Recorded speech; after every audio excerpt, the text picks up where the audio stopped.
Two that use on-device AI. So this first one, obviously there's a very clear reflection in that. You'll simply press the eye, and the on-device AI is going to make recommendations of how we can make this image look better. So I'm going to click Erase Reflection, and it'll automatically know where it is and remove it for me.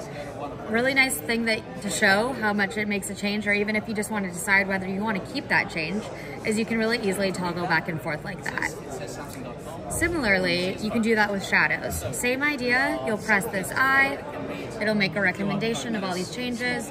I want to remove the shadows, and it'll remove them for me. So you can really see the difference with the shadows, I think. Then this next feature uses generative AI. You don't need to use the pen, I just prefer to. So what I'm gonna do is I'm gonna make it look like this skateboarder is getting a lot more air, basically doing a cooler trick. I'm gonna press this little pencil, and then the next thing I'll press is these 3 stars. Anytime you see it formatted like this, you'll know that Galaxy AI is using generative AI. So I'll click on that. I'm gonna circle him. It'll form to his body. I'm gonna take him and make him look like he's way higher up than he is. I also think that this light post is kind of an eyesore, so I'm gonna remove that. I just need to hold over it, delete it. Another cool thing that you can do with this is you can kind of change the scale of it, whether you want to straighten a photo, want to make it off-center. Where you're seeing these checkered boxes, where a normal image would cut off these edges, the AI will actually fill it out. So it's a straighter, more full image. I'll click Generate.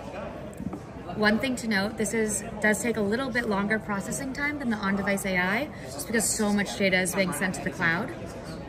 While this is updating, also one thing to note is where you're seeing these little stars, you'll see a teeny version of that in this corner, just letting you know that this image has been edited using generative AI. Of course, people edit photos, they crop them in various different ways. If that gets removed, you can always press this eye and see the metadata, and it'll show that this is modified using generative AI. And that's it. I have a bunch of different ones where I've kind of tried him in different places. You can do it with kind of a bunch of different images. Obviously it's cooler if it's an action shot, but there's a lot of different ways you can kind of play with it. So if you want to test it out, you're more than welcome to.